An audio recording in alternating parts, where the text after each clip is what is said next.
오늘 함께 보실 하나님 말씀은 창세기 19장 4절부터 14절 말씀입니다. 창세기 19장 4절부터 14절 말씀. 제 성경 구약 성경 23쪽에 있습니다. 4절부터 14절까지 교독으로 읽고 마지막 절은 합독하도록 하겠습니다. 저부터 읽겠습니다. 그들이 눕기 전에 그 성사람 곧 소돔 백성들이 노소를 막론하고 원근에서 다 모여 그 집을 애워싸고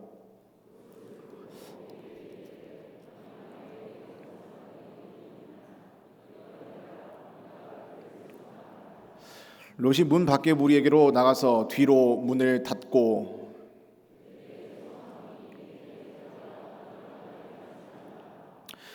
내게 남자를 가까이 하지 아니한 두 딸이 있노라. 청하건대 내가 그들을 너희에게로 이끌어내리니 너희 눈에 좋을 대로 그들에게 행하고 이 사람들은 내 집에 들어왔은즉 이 사람들에게는 아무 일도 저지르지 말라.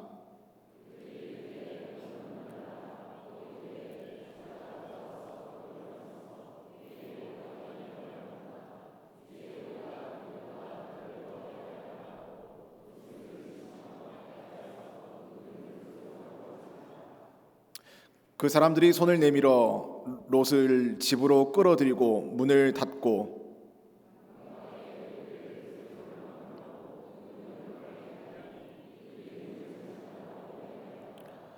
그 사람들이 롯에게 이르되 이 외에 내게 속한 자가 또 있느냐? 네 사위나 자녀나 성중에 내게 속한 자들을 다 성 밖으로 이끌어내라.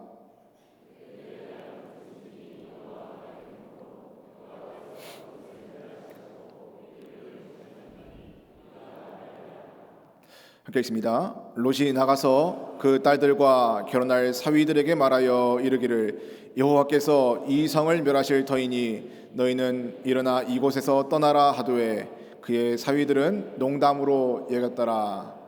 아멘. 오늘 말씀 창세기 말씀을 통하여서 영향력이 있습니까? 라는 제목으로 하나님 말씀 함께 받도록 하겠습니다. 현대 사회에서는 우리 기독교인들을 크리스천이라고 많이 표현을 합니다. 크리스천이라는 뜻은 예수님을 따르는 사람이라는 뜻입니다. 그런데 요즘 유독 크리스천들에게 그 단어 앞에 부연 단어가 붙어서 함께 불리는 경우가 많은 듯합니다. 예를 들어 주일만 출석하는 크리스천에게는 썬데이 크리스천이라고 합니다. 또 이런 단어도 있습니다. 샤이 크리스천. 샤이라는 말이 부끄러워하다, 수줍어하다라는 뜻이죠. 그러니까 내가 믿는 자라는 것을 부끄러워하는 사람, 숨기는 사람을 샤이 크리스천이라고 부릅니다. 또 이런 단어도 있습니다. 가나안 성도, 거꾸로 하면 안 나가 성도. 성도는 성도인데 교회 안 나가는 성도를 가나안 성도라고 한다고 합니다. 이름은 제각각이지만 이 모든 호칭들의 공통점이 있다면 하나같이 이들은 영적인 존재감이나 영적인 영향력이 없다는 게 공통점입니다. 그런데 성경에서도 보니까 영향력이 하나도 없는 샤이 크리스천이 있더라고요. 창세기 19장에 기록된 아브라함의 조카 롯이라는 사람이 그랬습니다. 창세기 19장에서 롯이 거주하고 있는 장소는 소돔성입니다. 본문을 보시면 그 소돔성이 당시 얼마나 타락한 곳인지를 적나라하게 보여주고 있습니다. 두 천사가 소돔에 이르러서 롯의 집에 머무르고 있는데 그때 소돔성 주민들이 롯의 집을 찾아와서 이렇게 말했습니다. 19장 4절 5절 보시면 그들이 눕기 전에 그 성 사람 곧 소돔 백성들이 노소를 막론하고 원근에서 다 모여 그 집을 애워싸고 롯을 부르고 그에게 이르되 오늘 밤에 내게 온 사람들이 어디 있느냐? 이끌어내라. 우리가 그들을 상관하리라. 노소를 막론하고 나이 든 사람이나 어린 자를 막론하고 원근에서 멀리 있는 자들이나 가까이 있는 자들이나 몰려들어서 롯의 집을 애워쌌습니다. 롯을 불러 말합니다. 오늘 밤에 내 집에 온 자들이 있느냐? 우리가 그들을 상관하리라. 개역개정 보시면 이 문장을 굉장히 신사적으로 번역했는데 사실은 NIV 번역을 보시면 이 문장을 이렇게 적나라하게 번역하고 있습니다.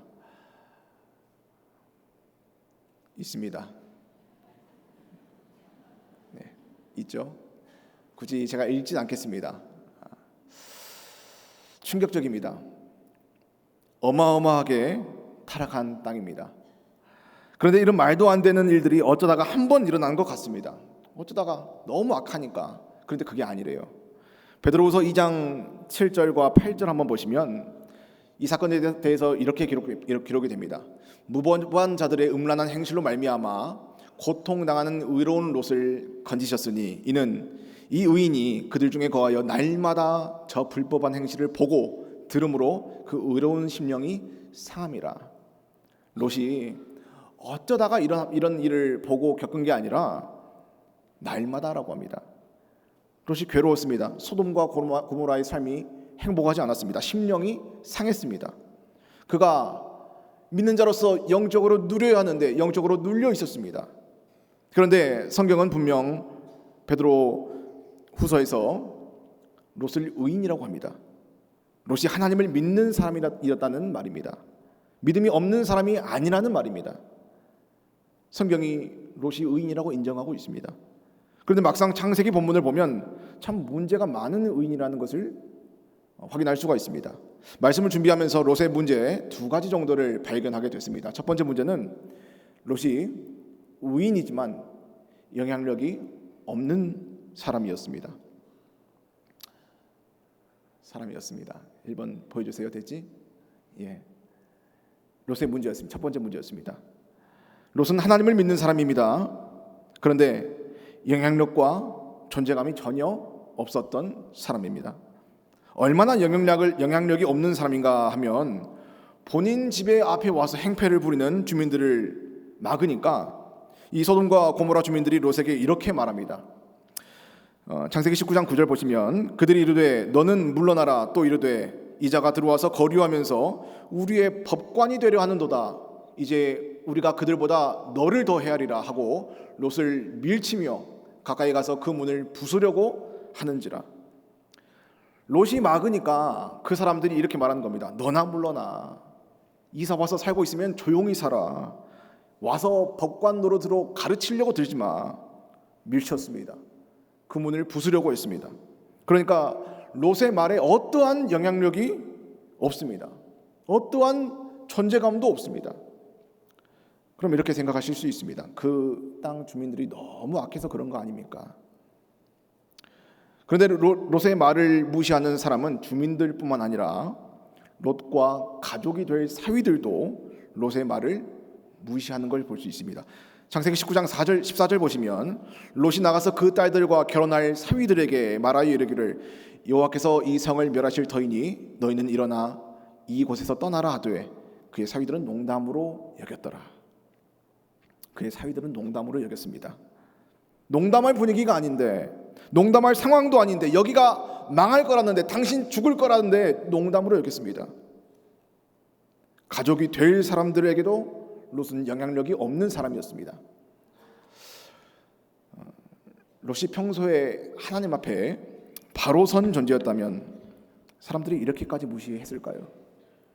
평소에 롯이 그래도 뭔가 행동도 다르고 생각도 다르고 선택도 다르고 가치도 달랐다면, 그의 말이 달랐다면 이렇게까지 그를 무시하지 않았을 것입니다.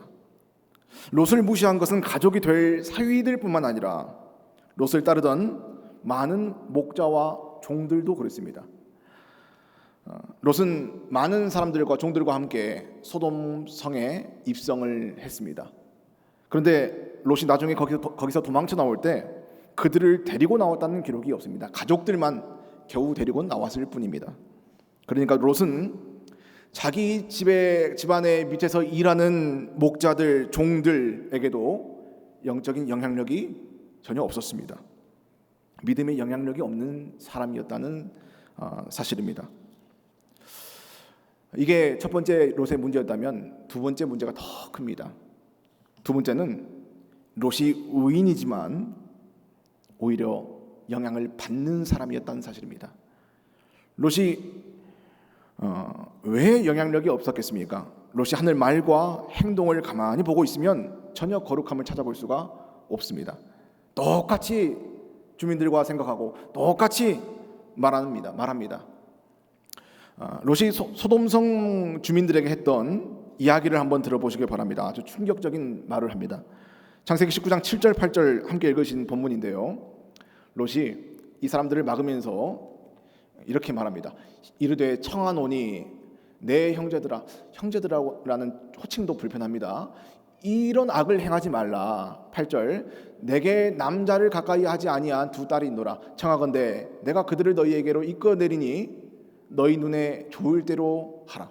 그들에게 행하라. 이 사람들은 내 집에 들어왔은즉 이 사람들에게는 아무 일도 저지르지 말라. 7절 8절을 읽으면서 눈을 의심하게 되는 발언입니다. 아무리 그래도 아버지가 딸들을 내주겠다고 합니다. 자기 딸들을 당신들에게 내줄 테니까 마음대로 하래요. 범하래요. 대체 어떤 아버지가 이렇게 할 수가 있습니까? 도대체 롯이 이런 생각을 어디서 배웠겠습니까? 소돔과 고모라에 살면서 날마다 롯이 그 불법을 보고 들으면서 고통받으며 심령이 상하며 자기도 모르게 그 생각에 그 가치관에 젖어갔다는 사실입니다. 더 비극적인 사실은 심지어 자신의 두 딸들에게도 영향력이 없었습니다. 자신의 딸들이 어떤 상태인지도 몰랐습니다. 자기 자식을 몰랐습니다. 성도님들, 부모님들이 가장 많이 하는 착각이 내 자식은 내가 알아라는 말이라고 합니다. 자녀의 삶에 대해서, 자녀의 영적 상태에 대해서, 그들의 거룩함에 대해서 얼마나 잘 알고 계십니까? 롯이 자기 딸들을 이렇게 소개했습니다. 남자를 가까이 하지 아니한 두 딸이 있습니다 라고 합니다. 정말 그럴까요? 막상 보면 천만의 말씀입니다. 나중에 소돔성을 탈출하고 나서 세상에 이 두 딸이 이런 대화를 합니다. 창세기 19장 31절 32절입니다. 큰 딸이 작은 딸에게 이르되 우리 아버지는 늙으셨고 온 세상의 도리를 따라 우리의 배필될 사람이 이 땅에는 없으니 우리가 우리 아버지에게 술을 마시게 하고 동침하여 우리 아버지로 말미암아 후손을 이어가자 하고. 이 대화가 남자를 모르는 딸들이 할 수 있는 말 같으신가요?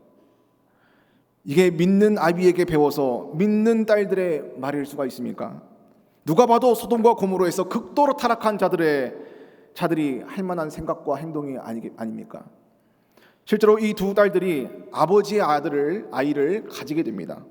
그런데 그 사실을 전혀 부끄러워하지도 않습니다.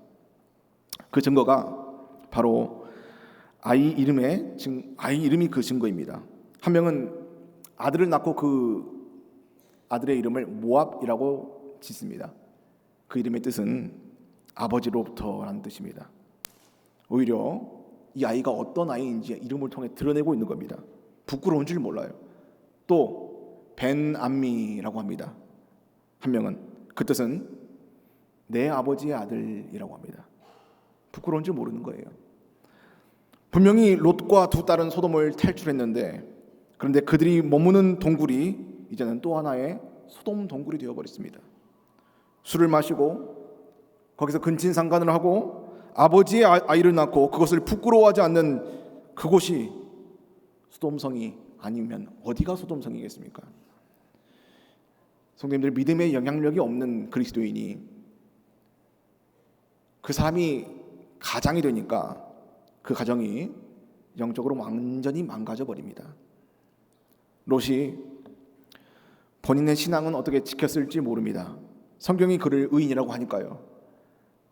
아마 아브라함의 중보 기도의 힘이 아닐까라는 생각을 해보았습니다. 그래서 그를 불쌍히 여기시고 하나님이 그를 살려주시고 은혜를 주셨습니다. 그런데 안타깝게도 받은 은혜가 딱 거기까지입니다. 그 은혜를 받은 사람이 아무런 영향력도 아무런 존재감도 없으니까 하나님의 영광의 도구가 되어야 될 사람이 죄의 도구가 되어버립니다.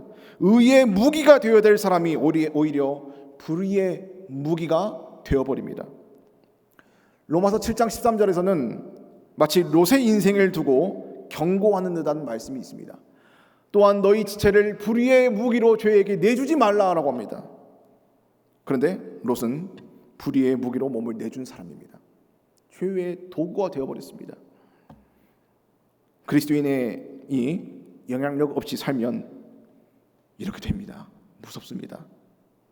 그런데 성경은 의의 무기도 동시에 소개하고 있는데 그 다음 이어서 오직 너희 자신을 죽은 자 가운데서 다시 살아난 자같이 하나님께 드리며 너희 지체를 의의 무기로 하나님께 드리라. 롯이 의의 무기로 자신의 몸을 드렸어야 했습니다. 그런데 그렇지 못했습니다. 어떤 사람은 불의의 무기로 몸을 내어주는 사람이 있습니다. 그런데 어떤 사람은 의의 무기로 몸을 드리는 사람이 있습니다. 어떤 사람이 의의 무기로 몸을 드릴 수 있겠습니까? 방금 그 13절 다시 한번 보시면 힌트가 있습니다. 너희 자신을 죽은 자 가운데서 다시 살아난 자 같이 하나님께 드린 사람이 의의 무기로 쓰임받을 수 있습니다. 죽은 자 가운데서 다시 살아난 자 같이 하나님께 드려진 사람만이 의의 무기로 쓰임받을 수 있다. 누굴까? 누가 정말 이 말씀을 잘 설명할 수 있을까라고 묵상을 하다가 여기에 딱 맞는 인물을 하나 찾게 되었습니다. 이 사람은 선지자도 아니었고 왕도 아니고 사사도 아닙니다. 심지어 사도도 아닙니다. 심지어 본문에서 이 사람은 한마디도 하지 않습니다. 그런데 이 사람은 강력한 의의 무기였습니다. 이 사람 때문에, 이 사람의 존재만으로도 많은 사람이 예수님을 믿게 됐다고 성경은 증언하고 있습니다. 바로 실제로 죽은 자 가운데서 살아난 나사로입니다. 요한복음 12장 11절 보시면 나사로 때문에 많은 유대인들이 가서 예수님을 믿음이러라. 여기 주목하실 문장이 바로 나사로 때문에입니다. 당시 예수님을 부정하고 뻣뻣하고 목이 곧은 유대인들이 많았는데 그들이 나사로 때문에 예수님을 믿게 되었다라고 합니다. 왜냐하면 나사로가 실제로 죽었는데 살아났기 때문입니다. 요한복음 12장 9절 보시면 유대인의 큰 무리가 예수님께서 여기 계신 줄을 알고 오니 이는 예수님만 보기 위함이 아니요 죽은 자 가운데서 살리신 나사로도 보려 함이로라. 유대인들의 큰 무리가 예수님을 찾아옵니다. 예수님을 뵙길 원했습니다. 그런데 이 사람도 보길 원했어요. 죽었는데 살아난 나사로였습니다. 그 큰 무리가 나사로를 보고 놀라는 거예요. 그리고 그 나사로 때문에 예수님을 믿게 되었습니다. 나사로가 믿지 않는 사람을 믿게 만드는 강력한 의의 도구였던 겁니다. 사실 요한복음 12장에서는 나사로보다는 예수님 발에 비싼 향유를 붓는 마리아가 더 주목을 받습니다. 일반적으로요. 성경을 읽는 우리들이 그 향유가 얼마인지 주목합니다. 야, 그렇게 비싼 걸 드렸다고? 오늘날로 한 3천만 원 정도 된다고 합니다. 놀라지도 않으시네요. 그리고 그 머리털로 예수님의 발을 닦는 마리아의 헌신을 주목합니다. 정말 믿음 좋다. 물론 참 귀한 마음입니다. 그런데 우리는 그 향유의 값어치에 주목하고 그 헌신을 보고 놀랐는데 정작 그 당시 그 현장에 있었던 사람들이 주목하는 사람은 마리아가 아니라 마르다도 아니라 나사로였습니다. 저는 이 말씀이 너무 놀라웠습니다. 마르다는 주를 위해 열심히 일하는 사람입니다. 정말 귀합니다. 그런데 마르다 때문이 아니라고 합니다. 마리아, 주께 놀라운 것들을 드린 여인입니다. 정말 귀한 헌물입니다. 그런데 마리아 때문도 아니래요. 진짜 영향력 있는 존재는 믿음 없는 자들이 믿게 되는 강력한 의의 무기는 누구였냐면 죽었다가 살아난 나사로였습니다. 성도님들, 이 시대의 나사로가 누구인가요? 네가 찬송가 305장 나 같은 죄인 살리신 그 은혜 놀라워 잃었던 생명 찾았고 광명을 얻었네 고백하시잖아요. 이 시대의 나사로가 누구입니까? 하나님의 아들 예수님을 진실로 믿는 모든 자가 나사로입니다. 바로 이 장소가 이 시대의 나사로들이 모인 곳이어야 합니다. 그렇다면 이곳에 어떤 일들이 많이 나타나야 되겠습니까? 믿지 않는 자들이 나 때문에 나를 보고 믿게 되는 사건이 많이 나타나야 합니다. 영향력이 있을 수도 있고 없을 수도 있고 선택사항이 아니라 반드시 있어야 되는 게 바로 그리스도인의 영향력입니다. 그런데 왜 로처럼 영향력 없는 그리스도인들이 영향력을 선택할 수 있다고 생각하는 그리스도인들이 이 시대에 많아지겠습니까? 둘 중 하나인 것 같습니다. 거듭난 척하면서 사실은 거듭난 자가 아닌 사람이든지, 아니면 거듭났는데 드러내지 않는 사람, 숨기는 사람, 감추는 사람이든지. 예수님은 거듭난 우리가 어떻게 살길 원하실까요? 실제로 예수님께서 나사로를 살리실 그 시점에서 나사로가 무덤에서 나오는데 그때 나사로에게 하신 말씀에 힌트가 있습니다. 요한복음 11장 44절 보시면 죽은 자가 수족을 배로 동인 채로 나오는데 나사로가 나오는 겁니다. 그 얼굴은 수건에 쌓였더라. 예수님께서 이르시되 풀어놓아 다니게 하라 하시니라. 성경은 의도적으로 나사로가 무덤에서 나오는 모습을 상세하게 기록하고 있습니다. 무덤에서 걸어나온 나사로는 분명히 살아났습니다. 그런데 얼굴도 가리고 있네요. 몸도 다 가리고 있네요. 묶여 있네요. 분명히 살아 움직이고 있는데 그 썩어가던 살과 그 몸이, 팔다리가 정말로 혈색이 도는 산 사람인지 잘 보이지가 않습니다. 가리워져 있습니다. 진짜로 나사로가 맞는지도 얼굴도 모르겠어요. 가리워져 있어요. 나사로가 부활한 이야기는 나사로가 단지 가리워졌지만 움직이는 걸로 끝나지 않고 예수님의 이 말씀으로 마무리가 된다는 사실입니다. 예수님께서 이르시되, 그걸 보시면서 풀어 놓아 다니게 하라. 그를 죽은 자처럼 보이게 두지 말라. 그의 얼굴을 가리지 말라. 몸을 묶어두지 말라. 확실히 드러내라. 그것을 풀어라. 그를 놓아주어라. 그가 다니게 하라 라고 말씀하십니다. 그가 완전히 살아났다는 사실을 모두가 보고 믿게 해라. 믿지 못하는 자들이 확실히 보고 믿게 하라. 나사로가 강력하고 선명하고 분명한 의의 무기가 되게 하라. 그 말씀이 풀어 놓아 다니게 하라. 그 말씀입니다. 다시 말해 영향력 있게 살게 하라. 그게 예수님의 의도였습니다. 마찬가지로 오늘 우리에게도 예수님은 원하십니다. 죽었으나 믿음으로 살게 된 나를 보고, 완전히 거듭난 나를 보고, 나 때문에 나를 보고 믿지 않는 많은 사람들이 믿게 되길 원하십니다. 의의 도구로 쓰임받길 원하십니다. 우리가 이 밤에 점검하시길 원합니다. 내가 거듭나지도 않고 내가 아직 죽어 무덤에 누워있는 자인지, 혹 거듭났긴 났는데 살아있는데 여기저기 다 가려놓고 얼굴, 팔, 다리 묶여놓고 아무 영향력 없이 살아났지만 시체 행세하고 있지 않은지, 아니면 풀리고 놓이고 다니는 영향력 있는 그리스도인인지 점검하시길 원합니다. 오늘 나 때문에 어떤 일들이 일어나고 있으십니까? 오늘 나 때문에 많은 사람들이 예수님을 믿게 되고 있습니까? 혹시 나 때문이라는 이 문장이 다른 의미로 부정적으로 쓰인다면 정말 큰 일입니다. 마리아처럼 매주 헌신하고 최선을 다해 주를 섬기고, 그런데 나 때문에 누군가 시험 드는 거예요. 마르다처럼 큰 것을 주께 기쁨으로 드렸습니다. 그런데 나 때문에 누군가 낙심하는 거예요. 나 때문에, 나의 말 때문에 누군가 낙심하고, 누군가 낭망하고, 나 때문에 상처 입고, 나 때문에 믿음에서 떨어져 버리고, 나 때문에 어떤 영적인 일들이 일어나고 있긴 한데 어떤 일들이 일어나고 있느냐라는 질문입니다.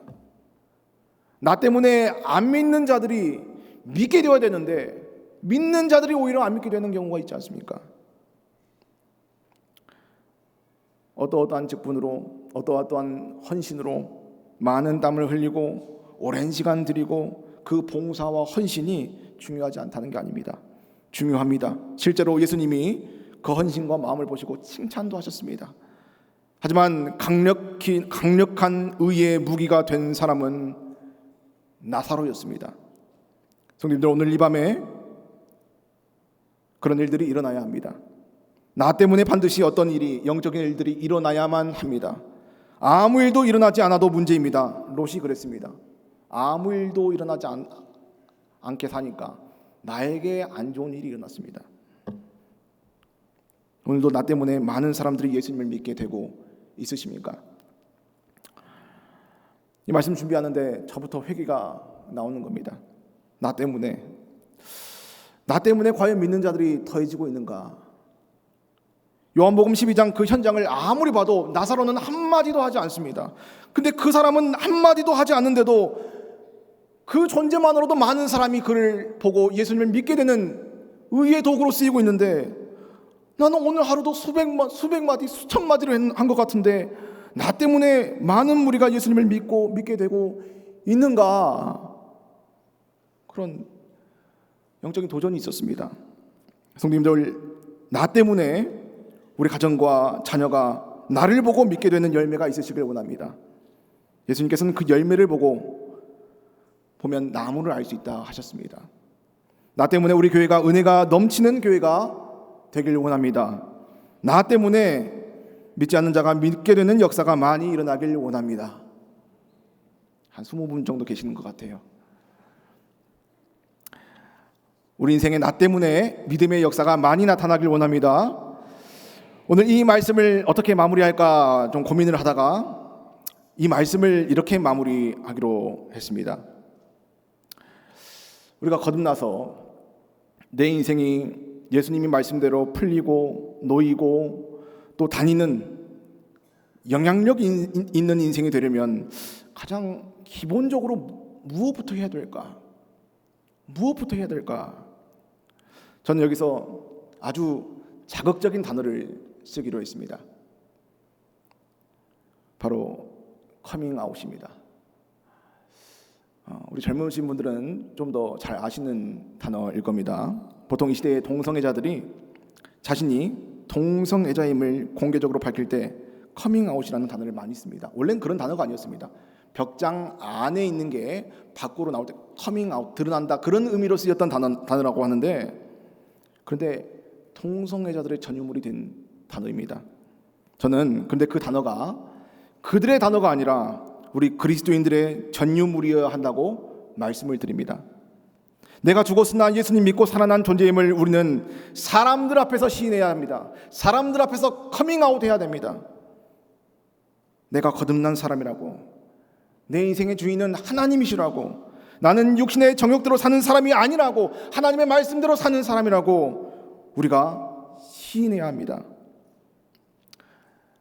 제가 사실요 겨자식교회 다니고 있습니다. 그 정도 커밍아웃이 아니라 그 이상을 말합니다.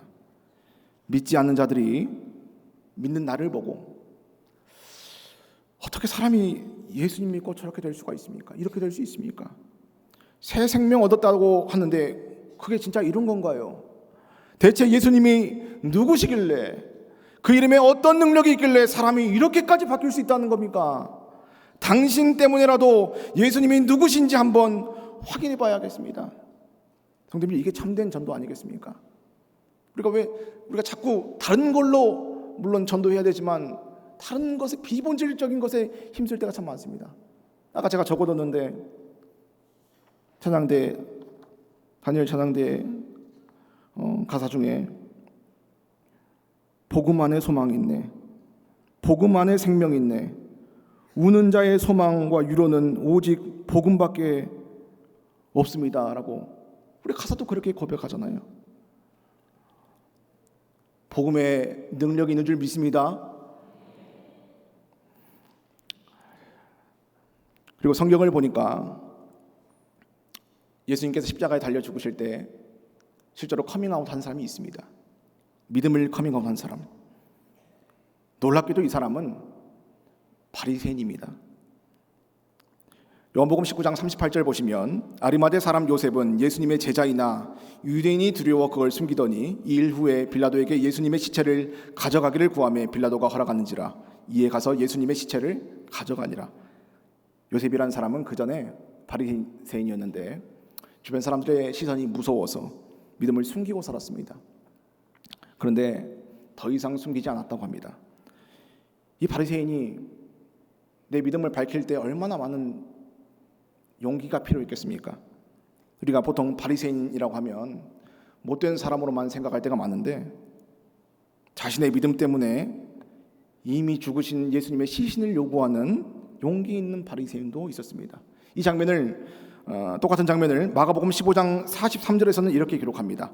아리마대 사람 요셉이 와서 당돌이 빌라도에게 들어가 예수님의 시체를 달라 하니 이 사람은 존경받는 공회원이요 하나님의 나라를 기다리는 자라. 아리마대 사람 요셉의 행동을 성경이 이렇게 표현합니다. 당돌하게. 우리가 믿음을 밝히는 순간에 담대하게, 때로는 당돌하게 믿음을 커밍아웃 해야 될 줄 믿습니다. 그리고 하나님께서는 당돌한 이 요셉 바리새인을 이렇게 평가하셨습니다. 이 사람은 존경받는 공회원이요 하나님의 나라를 기다리는 자라. 이 앞에 존경받는 공회원이요라는 것은 사실 사람의 평가일 수도 있습니다. 그런데 하나님의 나라를 기다리는 자라, 이것은 분명히 하나님의 평가입니다. 하나님의 나라를 기다리는 자라, 무슨 말입니까? 우리가 이 땅에서 들을 수 있는 칭찬 중에 이보다 더 좋은 칭찬이 있겠습니까? 오늘 내 인생에 하나님께서 나를 평가하실 때 그 사람은 하나님의 나라를 기다리는 사람이야. 이거 최고의 칭찬입니다. 생명책에 너의 이름을 기록하겠다, 이런 그런 말과 같습니다. 우리가 은밀하게 골방에서 홀로 있을 때 주를 부르고 고백하는 일도 참 좋습니다. 그런데 특히 사람 앞에서 때로는 당돌하게 우리의 믿음을 시인해야 될 줄 믿습니다. 마태복음 10장 32절과 33절을 합독을 하시고 기도하겠습니다. 누구든지 사람 앞에서 나를 시인하면 나도 하늘에 계신 내 아버지 앞에서 그를 시인할 것이요 누구든지 사람 앞에서 나를 부인하면 나도 하늘에 계신 내 아버지 앞에서 그를 부인하리라. 아멘. 기도하겠습니다. 거룩하신 하나님 아버지, 하나님께서 살아계심을 믿습니다. 예수님께서 나를 위해 죽으시고 부활하신 하나님의 아들 되심을 믿습니다. 그리고 이미 죽은 인생을 살려주신 구원자가 되심을 확실히 믿습니다. 오늘 이 말씀을 통해 내가 감당해야 할 직장과 가정과 어떠한 영적으로 어두운 환경이, 그 환경이 하나님의 능력 없으심의 증거가 아니라 능력 많으신 하나님께서 나를 보내신, 나에게 맡기신 환경임을 믿습니다. 그곳에서 영향력 있는 그리스도인으로 사는 믿음의 능력을 허락하여 주시옵소서. 우리 모두가 강력한 의의 무기로 쓰임받게 하여 주시옵소서. 영향을 받고 사는 그리스도인이 아니라 영향을 끼치는 그리스도인 되게 하여 주시옵소서. 꼴이 되지 않고 머리 되는 그리스도인 되게 하여 주시옵소서. 나를 어디로 보내시든지 주를 시인하는 이 입술을 통해 나 때문에 예수님을 믿는 자가 많아지는 역사가 많이 나타나게 하여 주시옵소서.